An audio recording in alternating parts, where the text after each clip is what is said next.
Okay, sixth grade, so welcome back to week 3 of our continuity of education.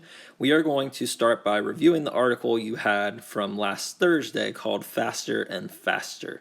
So this was kind of a review of some things we learned about acceleration and speed the past 2 weeks, and also gave you some more examples of average speed or average acceleration. So I won't go over everything in the reading. We'll make this quick, but just keep in mind, bolded words are always important to make sure that you know, make sure you understand there are a lot of our vocab words.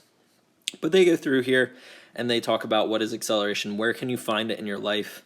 They give you examples, and then they give you some of these equations that we talked about in the past, like the speed equals change in distance over time. We learned all that.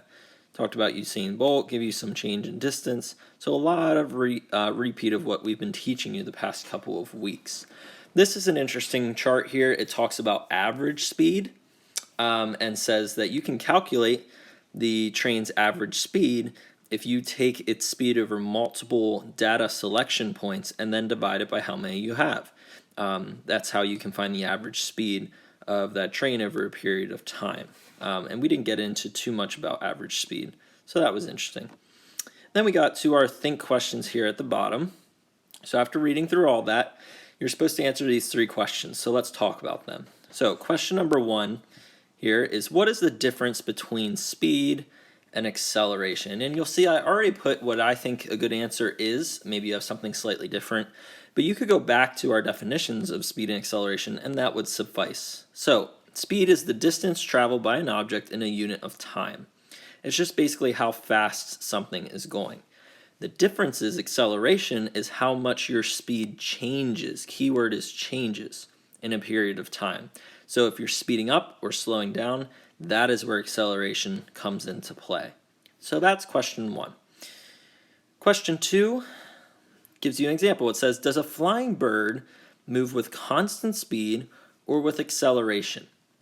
Something from the reading that you should have gotten is that it is very, very rare for something to be going a constant speed.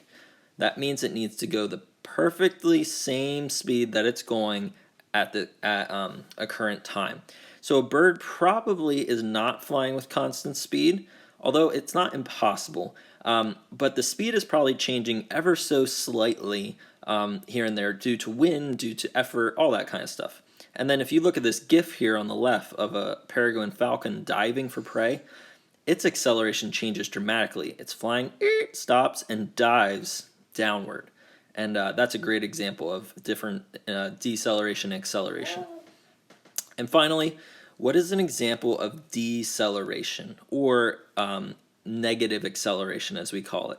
And you'll look at this funny little GIF. Now, it's not funny if he got hurt, but I think he's all right, so that's all right.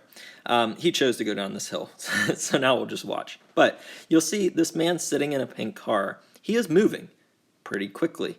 And then you'll notice that he hits a ledge or something like that. And the pink car, I want you to watch the pink car. So here, pink car is moving, all of a sudden stops. And therefore, inertia, the guy keeps moving and flies out of the picture. This is a great example of deceleration because the car is moving at a speed, accelerating down a hill, and then all of a sudden, it stops.